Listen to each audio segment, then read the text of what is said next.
네, 우리 역대상 2장이고요. 12절에서부터 17절까지 말씀을 한 목소리로 같이 읽겠습니다. 12절부터 읽습니다.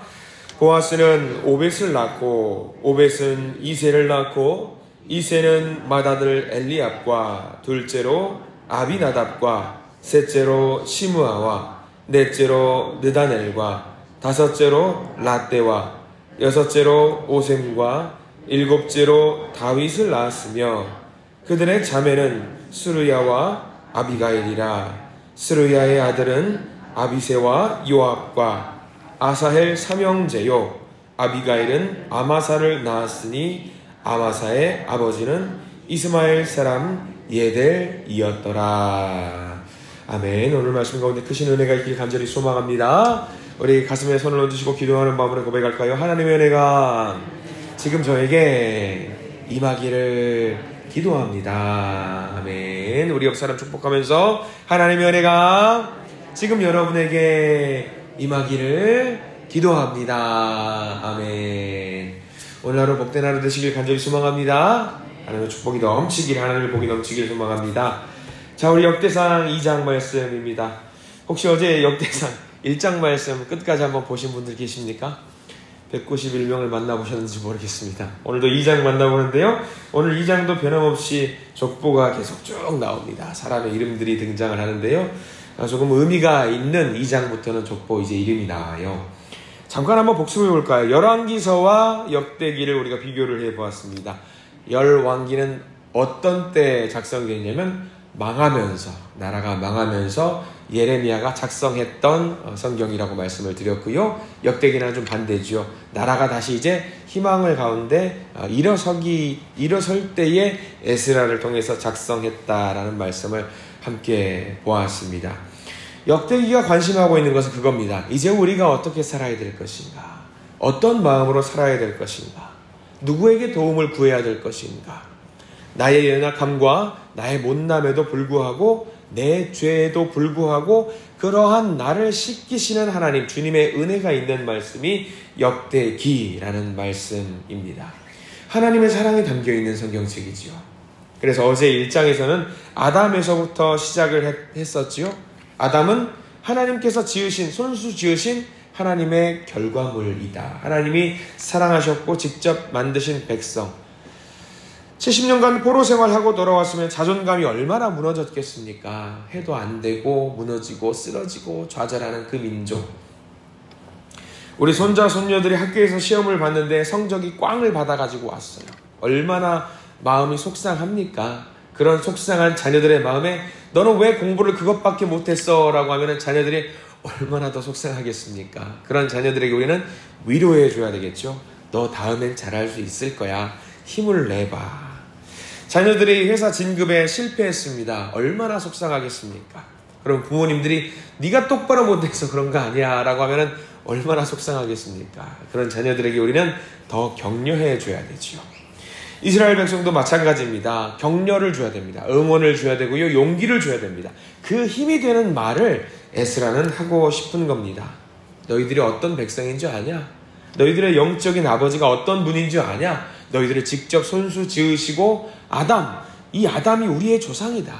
하나님이 숨을 불어 넣어 주셨다. 이런 말을 들으면은 이스라엘 백성들은 힘이 나는 거예요. 이제부터 그래 맞아 우리의 조상이 아담이야. 하나님이 우리를 손수 지으셨지. 우리가 힘을 내서 살아가야지 라는 말씀이 1장 말씀이었습니다. 자, 이제 2장 말씀으로 넘어갑니다. 2장에는요 이제 아담의 후손 가운데서도 더 특별한 가문이 등장을 합니다. 우리가 2장 1절 말씀을 한번 읽어보아야 될 텐데요. 2장 1절 말씀 어디에 우리가 주안점을 두고 읽어야 될지 다시 한번 읽어봅니다. 2장 1절입니다. 시작. 이스라엘의 아들은 이러하니 르우벤과 시므온과 레위와 유다와 이사갈과 스불론과 2절도 읽어볼까요? 단과 요셉과 베냐민과 납달리와 갓과 아셀이더라. 자, 어느 가문을 우리가 보게 되냐면 야곱의 가문이죠. 야곱의 아들들을 보게 됩니다. 우리는 성경 말씀을 읽을 때 야곱과 에서라는 표현은 우리가 잘 알아요.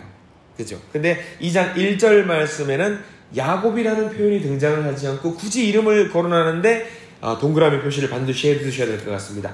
이스라엘이라고 이야기를 하고 있어요. 가문의 이야기를 하고 사람의 족보에 대한 이야기를 하면 사람 이름을 명확하게 말을 해야 되겠지요. 근데 야곱이라고 표현하지 않고 굳이 성경은 이스라엘이라고 이야기를 하고 있습니다. 공식적인 명칭은 야곱이에요. 야곱입니다. 우리가 야곱과 에서라고 말을 합니다. 그러면 성경이 잘못 적었을까요? 아닙니다. 의도를 가지고 뜻을 가지고 굳이 이스라엘이라는 말을 적었습니다. 야곱이라는 말과 한 사람을 지칭하는 말이에요. 야곱이라는 이름과 이스라엘 이름은 완전히 뜻이 생판 달라요. 야곱의 말뜻이 뭐죠, 여러분들? 야곱의 말의 의미 발목 잡은 사람이에요. 발목 잡은 사람이에요. 꾀가 많은 사람, 잔머리가 능한 사람을 야곱이라는 말, 얼마나 야곱이 치사하게 살았는지 우리는 성경에 나와 있어요. 뭐 하나님의 복을 주셔가지고 지혜롭게 산 사람이기도 하겠지만 세상 사람들의 눈으로 봤을 때는 발목 잡은 사람입니다. 야곱은 그런 의미입니다. 그런 야곱에게 하나님은 복을 주시고 야곱을 야곱이라고 부르지 않고 뭐라고 불렀냐면 이스라엘이라고 불렀다라는 거죠. 자, 야곱은요 발목 잡은 사람입니다. 근데 이스라엘은 어떤 말뜻을 갖고 있죠? 하나님과 겨뤄서 이긴 사람이라는 의미를 갖고 있는 거예요. 완전히 달라요. 사람들의 발목을 잡아서 치사하게 산 사람이 야곱이고 하나님과 겨뤄서 이겼던 사람이 이스라엘이에요. 한 사람을 두고도 이렇게 다른 의미를 갖고 있는 거죠. 근데 예전에 한번 저하고 말씀 나눴을 겁니다. 아마 여러분들 알고 계실 거예요. 하나님과 겨뤄서 이길 수 있는 사람이 과연 있을까요? 없을까요? 없어요. 그럼 우리는 이 이스라엘, 하나님이 겨뤄서 이긴 게 아니라 하나님과 겨뤄서 하나님이 뭐 했다? 져주신 거예요. 져주신 거예요. 왜 져주셨을까? 이유 없어요. 사랑하니까. 그냥 사랑하니까. 그러니까 2장의 족보는 무슨 내용을 담고 있냐면 이스라엘, 하나님께서 아무 공로 없는 사람이고 능력 없고 넘어지고 세상에 잔머리로 가득한 사람이지만 하나님께서 사랑하셔서 굳이 져주신 사람의 역사 이야기를 담고 있는 것이 2장의 말씀이라는 거죠. 그래서 굳이 야곱이라고 표현하지 않고 이스라엘이라고 이야기를 하는 거죠. 세상 가운데 이제 희망과 비전을 가지고 이제 힘을 내서 살아야 되는 이스라엘 민족이에요. 포로 생활을 마무리하고 온 사람들에게 너희들은 야곱의 후예야, 야곱의 후손이야라고 하면은 발목 잡은 사람이 후예라는 말밖에 안 되는 거예요. 그런 사람들에게 희망을 주기 위해서 어떤 말을 주신 거냐면 너희들은 야곱의 후손이 아니라 누구의 후손이다? 이스라엘의 후손이다. 하나님이 사랑하시는 민족의 후손이다. 그러니 너희들은 그 사랑을 머금고 용기를 갖고 살아내야 된다는 이야기가 2장 말씀에 담겨 있는 거죠. 그런데 이 족보의 이야기를 할 때 우리는 자세히 보면 좀 이상한 이야기가 나와요. 2장 1절부터 2절까지는 이 이스라엘의 12아들이 나오는 것은 좋단 말이죠. 근데 우리가 성경을 보면 2장 3절부터 보면은 이상한 사람의 족보들이 등장합니다. 누구의 족보냐면 유다의 자손입니다. 자, 우리 성경 공부를 좀 하신 분들은 아실 겁니다. 유다는 야곱의 몇 번째 아들일까요? 넷째 아들이에요. 그럼 우린 좀 이상해요. 족보 이야기를 할 거면은 제일 첫째 아들이 누구냐면 르우벤이란 말이죠. 그럼 르우벤의 아들들은 쫙 나와야 되고 그 다음에 셋째 아들 레위에 쭉 나와야 되고 그 다음 넷째 아들 유다가 쭉 나와야 되는데 다 갖다보다 다 제껴버려요. 갖다보다 제껴버리고 2절, 3절 보면은 누구의 자손 이야기가 나오냐면 유다의 자손 이야기가 나온단 말이에요. 왜 유다의 자손 이야기가 나왔을까요? 다 생략되어 있어요. 굳이 유다가 나올 필요가 없습니다. 왜 유다가 나오냐면 유다를 통해서 누가 만들어지냐면 유다의 후손으로 이 사람들이 너무나도 사랑하는 왕 다윗이 나오는 거예요. 그리고 다윗에게서부터 하나님은 누구를 계획하시냐면 예수 그리스도를 계획하고 계신 거예요. 하나님의 크신 뜻입니다. 우리 유다 보세요. 유다가 사실 자격이 있을까요? 없어요. 정말 없는 사람입니다. 유다는 누구랑 결혼하냐면요. 우리는 예수님의 족보를 꾹 올라가면은 위대한 가문과 정통성을 갖고 있는 사람들이 결혼을 해서 가족의 혈연을 맺겠다. 아니에요. 유다는 가나안 민족의 수아의 딸이라고 이름도 없는 여인으로 기록해요. 자, 우리 3절 보면은 뭐라고 나와 있냐면 제가 읽어드릴게요. 유다의 아들은 에르와 오난과 셀란이 이 세 사람은 가나안 사람 수아의 딸이 유다에게 낳아준 자요. 여자 이름 나와요, 안 나와요? 안 나와요. 가나안 민족과 결혼하지 말라고 그랬어요, 하나님은. 근데 유다는 그런 사람과 결혼했단 말이지요. 그리고 4절 말씀 보면은 여기서부터는 이제 유다가 콩가루 집안임을 증명해요. 콩가루 집안이에요. 4절 보세요. 유다의 며느리 다말이 유다에게 베레스와 세라를 낳아주었으니, 유다의 아내가 아니라 누가 아들을 낳아줬다고요? 며느리가. 이거는 지금 기준으로 이야기하면은 말도 안 되는 불륜도, 이런 불륜도 없고요. 아침 드라마도 이런 아침 드라마가 없습니다. 이런 유다를 통해서 하나님은 이 족보를 이어주시는 거예요. 무엇을? 사랑을 계속 이어주신다는 것을 이어주는 거예요. 하나님의 사랑의 계획이 여기 담겨 있는 거죠. 자, 쭉 넘어가 볼까요? 우리 12절과 13절, 14절 우리가 읽었던 족보의 이야기, 우리가 읽은 본문인데, 여기는 이제 우리가 너무나도 사랑하는 사람들이 나오죠. 12절부터 15절까지 한번 쭉 읽어볼까요? 시작. 보아스는 오벳을 낳고, 오벳은 이새를 낳고, 이새는 맏아들 엘리압과, 둘째로 아비나답과, 셋째로 시므아와, 넷째로 느다넬과, 다섯째로 랏대와, 여섯째로 오셋과, 일곱째로 다윗을 낳았으며. 누가 나오는 거죠? 다윗이 나오는 거예요. 다윗은 어떤 사람이냐? 하나님과 언약을 맺었던 사람이에요. 내가 너로 하여금 이 이스라엘의 왕좌를 이을 수 있도록 하겠다. 약속한다. 자, 그럼 우리는 그림이 정리해진 거예요. 2장의 족보가 좀 길게 나오는 것 같지만 2장의 족보를 통해서 흘러가고 있는 맥이 있다라는 거죠.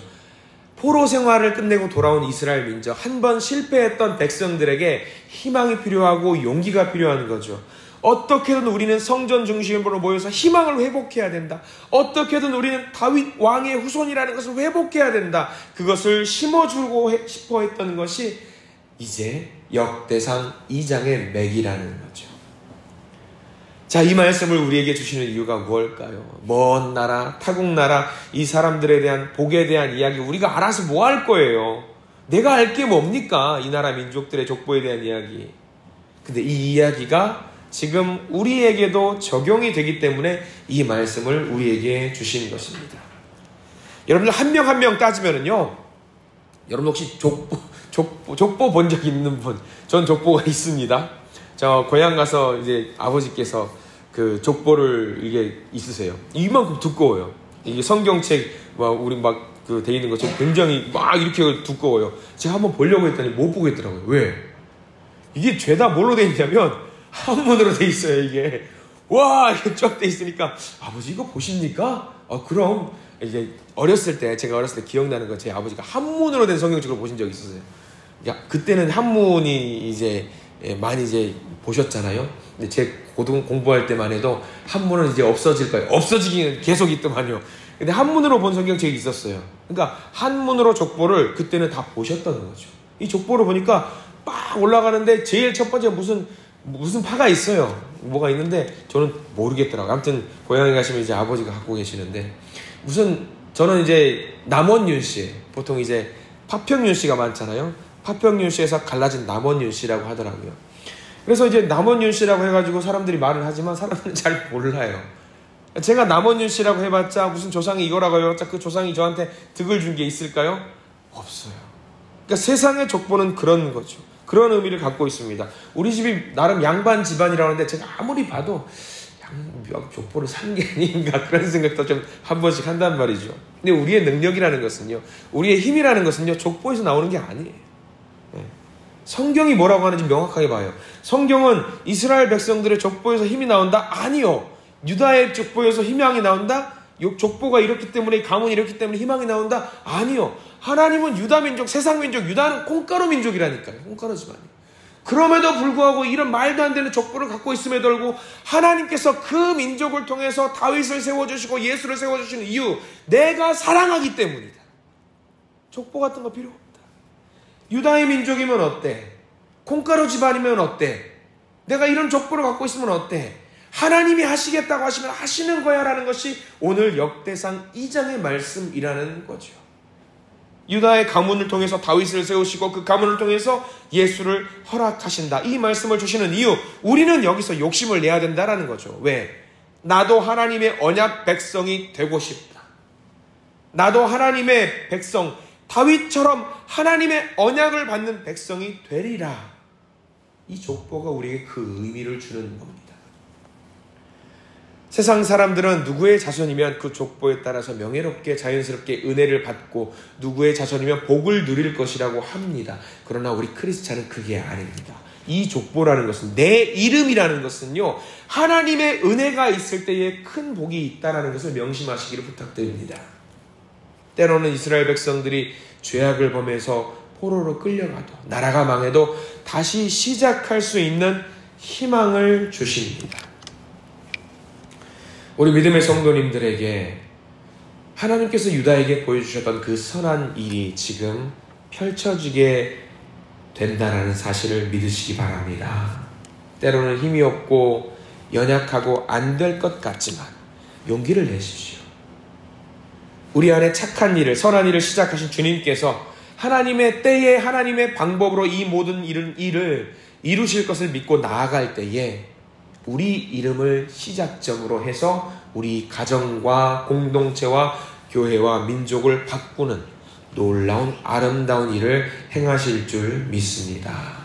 먼 나라, 타국 나라, 남의 사람들 이름으로 치부하지 마시고 여기에 내 이름을 집어넣으셔서 하나님이 나를 사랑하시고 하나님이 내게 복을 주신다는 사실을 오늘 하루 누리시고 마음껏 만족하시는 우리 모든 성도님들 되시기를 간절히 축원합니다.